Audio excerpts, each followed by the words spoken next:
This guy has quietly replaced over 90% of his marketing using AI. No team, no endless content, no manual ad creation, and the crazy part is that most people have no idea who he is. But behind the scenes, he's been in the game for over 16 years, building, scaling, and selling multiple businesses, and now using AI to do what used to take entire teams. And in this video, you're going to see a recording from our annual marketing conference called AdCon here in London, where he breaks down the exact AI system he uses to land high-ticket clients step by step. So without further introduction, this is Kieran Gill. So I'm going to share some AI stuff with you. I basically did a 90-minute version of this at John's Expansion Mastermind and a shorter version at Titan as well. So I'm going to try and speak at 2x speed to get through this today to keep the guys happy. But you will be able to download all the prompts that I mentioned today at the end as well and stuff like that, so don't worry if you miss something. So a quick look at the evolution of my ads. So 18 months ago, I was using zero AI in my ads whatsoever, and that's not for lack of trying. We were trying at least on the copy front, but if you're at least like a B-level copywriter, then 18 months ago, you were always beating AI, essentially. 10 months ago, we got to around 50% AI. That's including the image creative, which is mostly what I'm going to be sharing with you today, because that's the biggest piece. And that was due to really big breakthroughs in the models that were available. Previously, if you were trying to generate AI images, you would have, like, the text would be, it wasn't legible. Like, you couldn't read the text. It would be all mangled up, and you just couldn't read it. Where we are at today, over 90% of my ads are AI generated. That's the entire ad, including the copy, the image, absolutely everything, the text within the image, everything. And we've spent over 300 grand in the last 10 months on AI creative.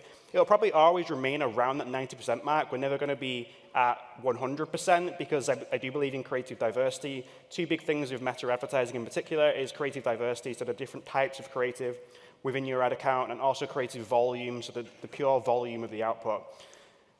Quick context on who the hell am I. So this is my 16th year in the industry. If there are any really old school marketers in the room, an affiliate platform called ClickBank, for certain stretches of time, I was a #1 vendor and affiliate on the whole of the ClickBank platform, which is pretty cool. People like Russell Brunson, Anik Singhal, Ryan Dice, etc. have all promoted my offers. I've built, exited, or failed at tons as well, businesses across e-commerce, information products, SaaS, consulting. We even had a record label where we had the #1 battle rapper in the UK. Surprisingly, that didn't make much money, but it was good fun. I'm also an angel investor in companies like Camden Town Brewery, Just Park. Both of those had pretty good exits, and about 12 others. Most recently, I founded Aminos AI, which is a chatbot SaaS platform. Basically, you can create little chatbots that you can put on your website. It answers customers' questions and things like that. And I've been playing with AI all the way back since 2020 when GPT-3 first launched. It was just in the OpenAI API, and it was really, really bad. Like, it sucked. It's nothing like what we have today. Quick reality check, that AI is here. It's overwhelming, so over 50% of my time right now is spent on learning about the latest AI tools, implementing those into my business, et cetera, et cetera. So it is a big time commitment, but the absolute worst thing that you can do is put your head in the sand. And it is moving fast, but we're at a period right now where we have sort of this 2-year window where right now AI is a really big advantage. But in 2 years' time, it won't be an advantage. It will be the expectation, because if you're not using AI reliably in your business in 2 years' time, you will essentially be out of business. And I truly believe that the future belongs to people who get close to this technology right now. Toby, the CEO of Shopify, a multi-billion-dollar company, everybody knows Shopify. This was an internal memo to his team. It was in the process of being leaked to the media, so he ended up publishing it on X. And it's titled, "Reflexive AI Usage is Now a Baseline Expectation at Shopify." So if you're working at Shopify, it's the baseline expectation that you are using AI on a daily basis, and they have to provide proof of this on a weekly basis to their management team. It's worth a read of this full memo, but he goes on to say, before asking for more headcount and resources, teams must demonstrate why they cannot get what they want done using AI. And that's at a multi-billion-dollar company like Shopify that are already cutting back on hiring new people and saying, look, in a digital business, most things now can be done with AI.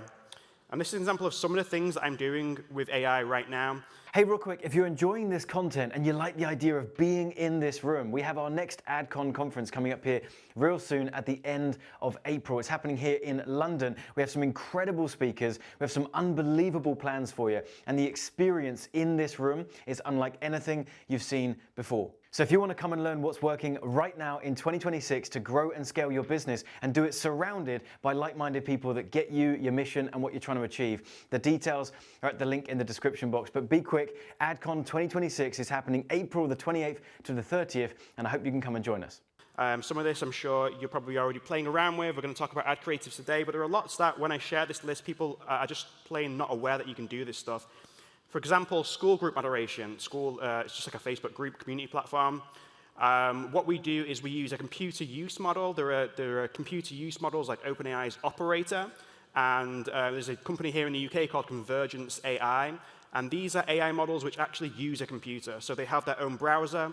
They can log into my school group. I give them the username and password, and they can perform tasks just like a virtual assistant would. So they go in there, they moderate the first few pages. They can ban somebody from the group. They can kick people out, and it will leave a log of what it's done in a Google document. And this is what you can do right now, and it costs barely anything at all to do. So this is how you can gain real leverage in your business. Like John here, you must have an AI education time slot in your calendar. This is no longer optional. It's not a nice to have. You need to be doing this, or like I said, in 2 years' time, you're going to be in a really, really bad place. I hope he's doing his homework there. His hand's in a bit of a suspicious place, but I didn't prompt that. I think that's just a judge of character, but there is one important question to ask yourself and start pondering before you're forced to answer this in the future, which is, what happens when everybody in your marketplace has a superpower? What happens when everybody has not only what I'm going to show you today, but tomorrow's version of that, and that whole list that I showed you of all the different elements I'm using AI in my business, when everybody has tomorrow's version of all those things, and everybody has it, and essentially everybody in your marketplace is the equivalent of like an A player in your marketplace right now. That's a big topic, and I'm outside the scope of this presentation, but a couple of things to start thinking about with that. It's probably going to be competing on brand, personal brand. People do business with people that they know, like, and trust. Also things like distribution, etc. But you can get started today by just not being the slowest one in the race. So if you do start implementing AI today when it is a big advantage, then in 2 years' time, you might find yourself at the top of your industry naturally anyway, because you will be a pioneer in the space. You're someone that's pushing the boundaries, et cetera, et cetera. So just start by not being the slowest one in the race. So today I'm going to show you guys how I use AI to make image ads. That's faceless ads and face-first ads. YouTube thumbnails featuring real people, video ads. We're going to convert those images into video. And who wants to see some examples? Should we show some? So one cool thing with AI is that you can create seasonal ads really, really quickly. So in the past, I wouldn't be bothered to create like ads for every single season, like Halloween, Valentine's Day, et cetera, et cetera. It's too much effort. But when it takes a few minutes to spin these up, a few minutes, a few cents, and you can get ads like this just like literally by just asking. I basically do every season now, and that will increase your click-through rates in Facebook ads and stuff like that. It's also great for repurposing existing ads. So the ad on the left is not AI. That's an example of an ugly ad. Ugly ads were pioneered by a guy named Barry Hott. It's like a style of advertising. You might have seen Bear Grylls has got a water company, and he's doing these as well with sticky notes stuck all over things and shit like that. But that was our best performing ad for like 5 months, and we couldn't beat it. But eventually, it did hit creative fatigue and stopped working. So what we did was use AI to just reference that image and create tons of variations. We've got elves, we've got aliens, and like the detail on these, like in the past, you would have to pay hundreds of dollars to a 3D artist to create this kind of thing. So the fact that we can pump these out in seconds for literally cents per image is really quite incredible. And then just mixing up different aesthetic vibes like anime style cartoon, 3D.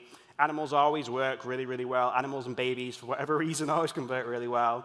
We've got monkeys here. The monkeys didn't really convert that well for whatever reason, but they're my favorite personally. That monkey did quite well as a video, in fact. I'll show you the video version a little bit later on. Some split screen style ads, and if you can see here, the one on the left is the one that I've been running. The one on the right, I just did for this presentation by dropping in a photo of John and said, make it look like John. So you can put like characters into ads and create variations really, really easily. Meme style ads, so you can just take a popular meme, whip up a version in AI. You can create variations, different colors, etc. Very, very easy. Different aesthetic styles of different memes.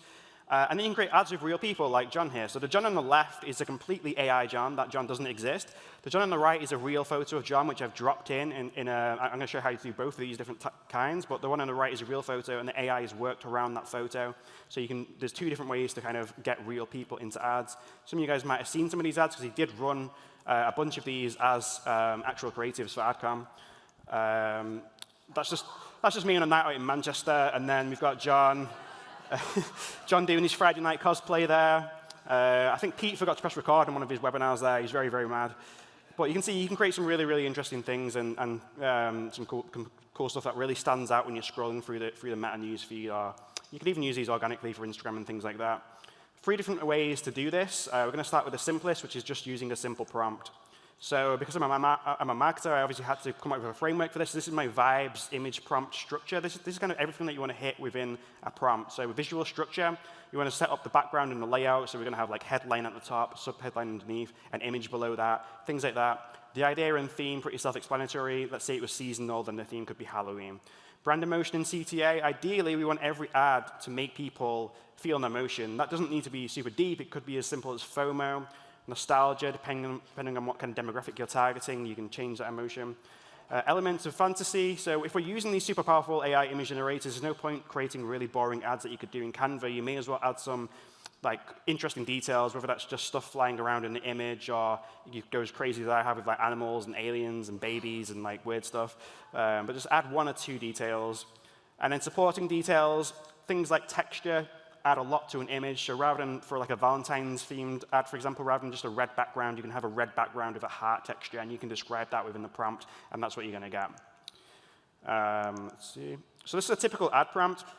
Again, you're going to be able to get all these at the end, but I've bolded the part so you can kind of see where it's sort of like following like a certain structure. But we've got a headline in a fun, interesting 3D font at the top, gradient background, heart texture, smaller headline underneath saying, and then whatever it says. The image below shows Cupid, blah, blah, blah, blah, blah. There's a heart-shaped badge over the image saying just $49, Valentine's colors, 3D style. Very, very literal. These are not that complicated. You're literally just describing what is in the image, and then the generation as a result of that prompt is on the right. So there are only really 3 tools that I use for AI image generation, and those are Ideogram and Ideogram Canvas, which is a product within Ideogram. There's ChatGPT image generation, and then Photo AI. I'm going to walk you through all of those. So starting with Ideogram, very simple. We have a big prompt box when you first log into Ideogram. This is at ideogram.ai, but you just Google Ideogram, you'll find it. Put your prompt in that box, and along the bottom you have some settings. The only real one you need to play with is aspect ratio to make sure you're doing it in whatever size you want it, so 1:1 for Instagram, whatever. The others are all optional. If you want to save some money, you could change the model and quality to a cheaper one. And then if you, magic prompts is kind of worth knowing about. So if you're really shit at writing prompts, you can just like write a bad prompt, turn magic prompt on, and it will rewrite the prompt for you. That's not really targeted for like people like us, like creating ads and stuff. So the result is kind of not that great using that, but you can play around with it if you want. Style, it will always try and infer the style from the prompt. So you can see I have in this prompt a 3D Pixar style. So it will try and pick up the style from the prompt anyway. If you're not getting the result that you want, which sometimes you don't, you can click Style, and you have further refinement over the style. You click Submit, and then you have 4 generations. So every single time you submit that, you're going to get 4 different generations. With Ideogram, a 50% hit rate looks like success, so that basically just means in half of them, the text will be perfectly clear and legible, and when you're generating 4 at a time, that's fine. These take like 20 seconds per batch to generate very, very simply. Very, very easy. You can just keep clicking that generate button as well and generate more and more and more. Once you find one you like, just click into it. You can download it. You can increase the resolution by upscaling it, so you can double the resolution if you want, and then you can remix it to make variations, which we're going to cover shortly. ChatGPT image gen, very, very similar. Just put your prompt within ChatGPT, except you want to prefix it with create this image because it's not a native image generation tool. It does a lot of different things. Also, there are no like controls within the UI in ChatGPT for things like aspect ratio. So you can see I submitted that same prompt from Ideogram, and I get a vertical image. That's because I didn't say 1:1 aspect ratio within the prompt. But the nice thing with chat-based tools like ChatGPT is you can just basically follow up with follow-up questions, and you can ask for changes, and it will edit the image in real time for you, which is nice. So I just followed this up and said, make it 1:1 aspect ratio, and it did so. Then I said, make it 3D Pixar style, which it didn't really do. It did that, but then you'll notice it's now spelt water bottle wrong. I think that's written in Scouse or something like that. But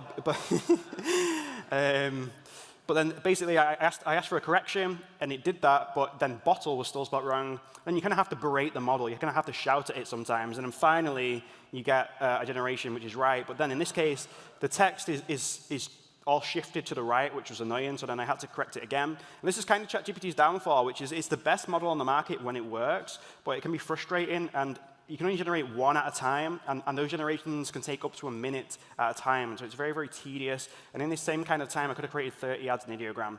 That said, they have just released an API, so if you're technical, then you can plug this into something like Zapier or something like that, and then you're going to be able to create your own automations to do this kind of thing. So reference image, also known as remixing. So going back to Ideogram, just click that photo icon. in the corner and upload an image. In this case, I uploaded that monkey from earlier. Two things will happen. Number one, it will automatically reverse engineer a prompt based on the image that you upload. So it will write the prompt for you. The second thing is you have this slider at the bottom called image weight. If you set that to 1, it's going to look not much like the reference image. If you set that to 100, it's going to be an almost carbon copy of that image. So I just changed a few words in that automatically generated prompt. So I changed it from monkey to squirrel. And then we get these. 60% on the left, 10% on the right. And you can see the one on the left looks more like that original. They both, however, do follow the same structure as that original, and that's because the prompt is so detailed about that structure. So you can just get rid of that prompt if you want and only use a reference image. And then you can put in a custom prompt, essentially. And I've still set it to 6%, so it still looks very much like it. But you can see we got rid of the bird cage and all that kind of stuff. ChatGPT, you can do exactly the same thing, but it's even more powerful. So my wife has a children's brand called Honeybeam Kids. So if you're in the market for a children's water bottle, check out Honeybeam Kids on TikTok Shop. Little plug there. So you can upload an image into that. So this is the same chat. And then I basically said, put this bottle in the image. And it did so, which is cool. Now, if you're looking at the finer details, like the pattern stuff, it's not 100%, but it's very, very close, and it's only going to get better. So ChatGPT Image Gen only launched last month, so it's very, very, very, very new. This isn't like the old one that you had like a year ago. And it's great. You can do this with real people as well, which is cool. But with real people in ChatGPT Image Gen, you can only do it sort of like photo to like anime or photo to like 3D Pixar kind of style. It's not going to do a hyper-realistic copy. That's not down to technology. That's down to OpenAI's policy at current. There are workarounds around that, which I'll get into. That's an example doing that same scroll prompt within ChatGPT using the image reference. Again, you can see it does a very good job at recreating that image. You can also attach multiple images. So I attached that picture of the squirrel thing and John, and I said, create a wanted poster for this man. And you can see we get that. But it doesn't look like the squirrel one, right? So I did a follow-up message again, because sometimes it doesn't always listen to you. So I fold up, make it look like this again. And then there we go. We got the kind of like the hybrid. It even gave a reasonable reward, 60 quid, a bit generous. You can also do simple image transformations. So you've probably seen these kind of style images all over X or Facebook a few weeks ago, because there was a big trend with these Studio Ghibli style. I don't even know what Studio Ghibli is, but this was all over X and Instagram a few weeks ago. So to create this kind of thing, there's no complicated prompt required. You just say, turn this image into this, and it's very, very simple. All right, for ads with real peeps or things, you can use Ideogram Canvas. So going back to Ideogram, you have this canvas icon in the sidebar. Just click that, and it'll take you to a big white canvas. You just drag in an image. In this case, I just found a picture of John online that I found, dragged it in, and then you want to click it and click Remove Background. If it's already transparent, you don't need to do that. And then click on Transparent John, and then in the sidebar, just click Extend. And then you're going to see this big magic pink frame appear. And you can drag John wherever you want in that frame, and that's where he's going to be in the final output. So I just put him in the middle, and then at the top, you just want to write a prompt in that same vibes format, click Extend, and then you get a generation, something along the lines of this. Very, very easy. It's very powerful. And then you have all the usual options from Ideogram, download, upscale, etc. You can do this with e-commerce photos as well. And again, if you've got like an e-com brand, this is a great way to really scale creative output without having to get a studio and stuff like that. So the final way to get a person into these image ads is to train a custom model. And the easiest way to do that is with Photo AI. So go into Photo AI. Once you've got an account, this is what you'll see. In that select model section, just hit the big plus. Just fill in some demographic information about the model that you're training. Add 10 to 20 photos of the person. You do need their permission. I didn't get John's permission, but it's all right. And then just prompt away. So it works just like the other image generation tools once you've generated a prompt. Once you've generated a model. So you can just say, for example, exaggerated shocked face with mouth wide open, eyes looking down.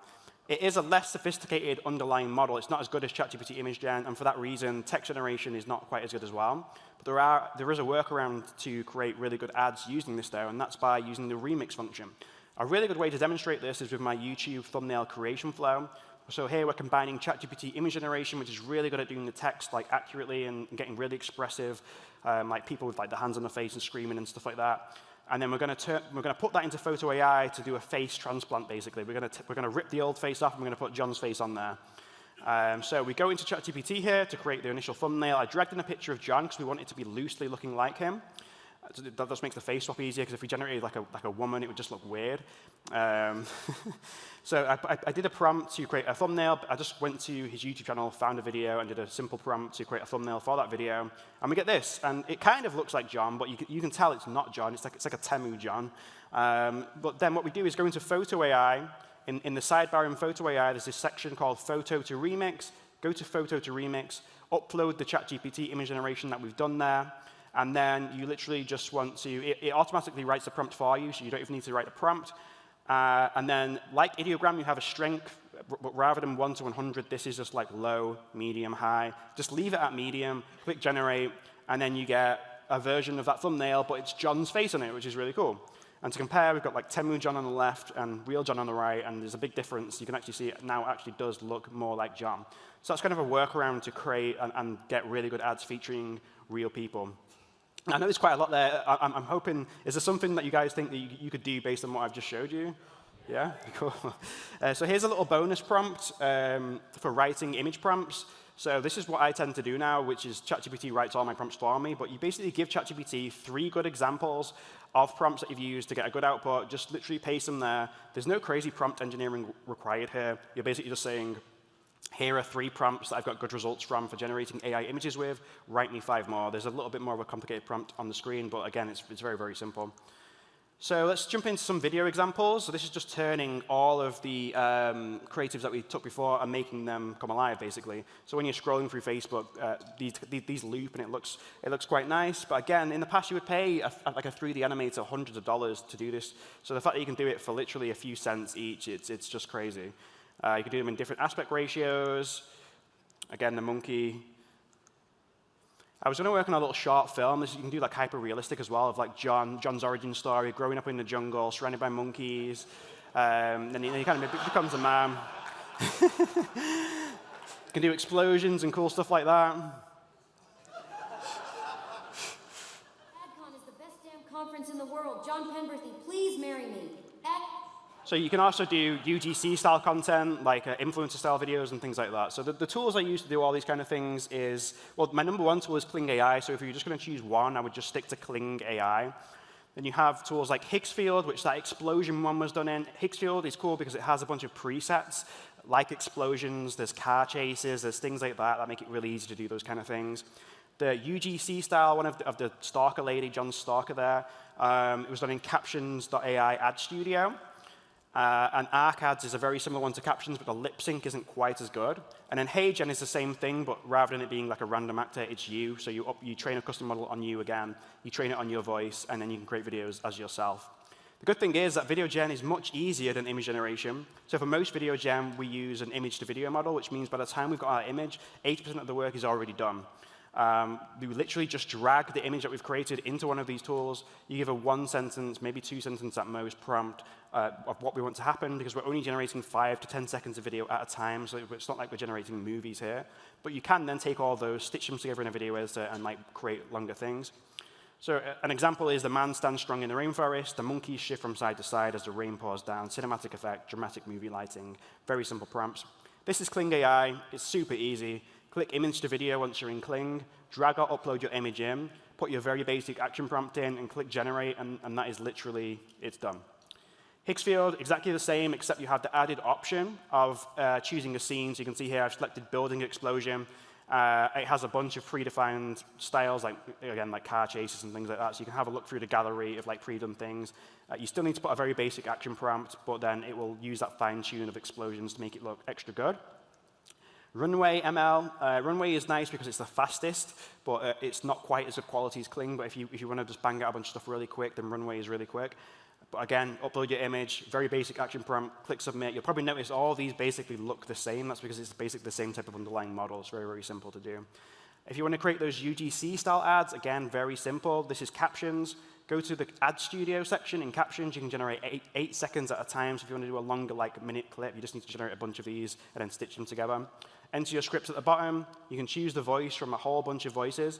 And then you can set the appearance. You can generate the appearance using AI, which is cool. So if you want someone, if you want to describe your dream lady or your dream man, you can do that and get that generated. Just click generate, and then you are literally done. It's very, very simple. The next level, kind of above all of this, It's kind of taking into account that there is still a bottleneck in this process, and that bottleneck is you. You still have to go to these tools. You have to come up with the prompt. You have to do the reference image stuff. There's a whole bunch of stuff that you still have to do, and you are increasing your efficiency by about 10 times just doing what I've showed you. But if you're slightly more technical, and to be honest, you don't need to be super technical because I use like no-code tools to do this, like Zapier. But in my case, for example, what I've done is I've created a channel in Slack called Ad Creatives, and when I go to that channel and just type in the word, for example, Halloween ads, I automatically just get a big folder full of Halloween ads. That's including the copy, the images, etc. There's no further input from me from that point. I literally type in Halloween ads, and I get a folder full of Halloween ads. And the way that works is, inside of Zapier, you can basically chain steps together. So I'm chaining an initial prompt. I'm chaining an initial Slack request as the initial action. And then the Slack request is passed to ChatGPT within Zapier. There's a prompt to generate the image prompt custom to my business. And then the image prompt is sent to the Ideogram API, again, all using Zapier. And then that output is saved to the destination of my choice. And then it just continues on to do the copy and everything like that. So that might sound a little bit complicated and overwhelming, but it's really not that complicated once you start playing with these things. And I just kind of want you to take away this, that yes, AI is overwhelming. It's not going to get any less so anytime soon, and that is OK. Like, you just need to start playing with any of these tools. These tools are a great gateway into doing more with AI than just talking to ChatGPT like most people do. So it's just a great way to start playing around. You are earlier than you think. I know some of you guys probably think like you're behind on this stuff, or this is like, yeah, like you're behind, but you are not. If you were in this room today, you are earlier than you think. You just need to start playing with this stuff, because while there is around about a 2-year window here, yeah, that window is closing, so you want to get started on this. There's one more bonus. If you go to that link and get the prompt, aminos.ai/adcon, I did a video consult with Tom Breeze, who spoke at last year's AdCon. He's the YouTube ads guy, and I broke down that process, the AI agent process of building up that Slack flow and things like that. So I did a private consult with him. He kindly agreed to let me share the recording of that, so I will also send that to you guys, as well as the prompts and anything mentioned in this presentation. That's what I got for you guys today. That's everything, and yeah, thanks for having me.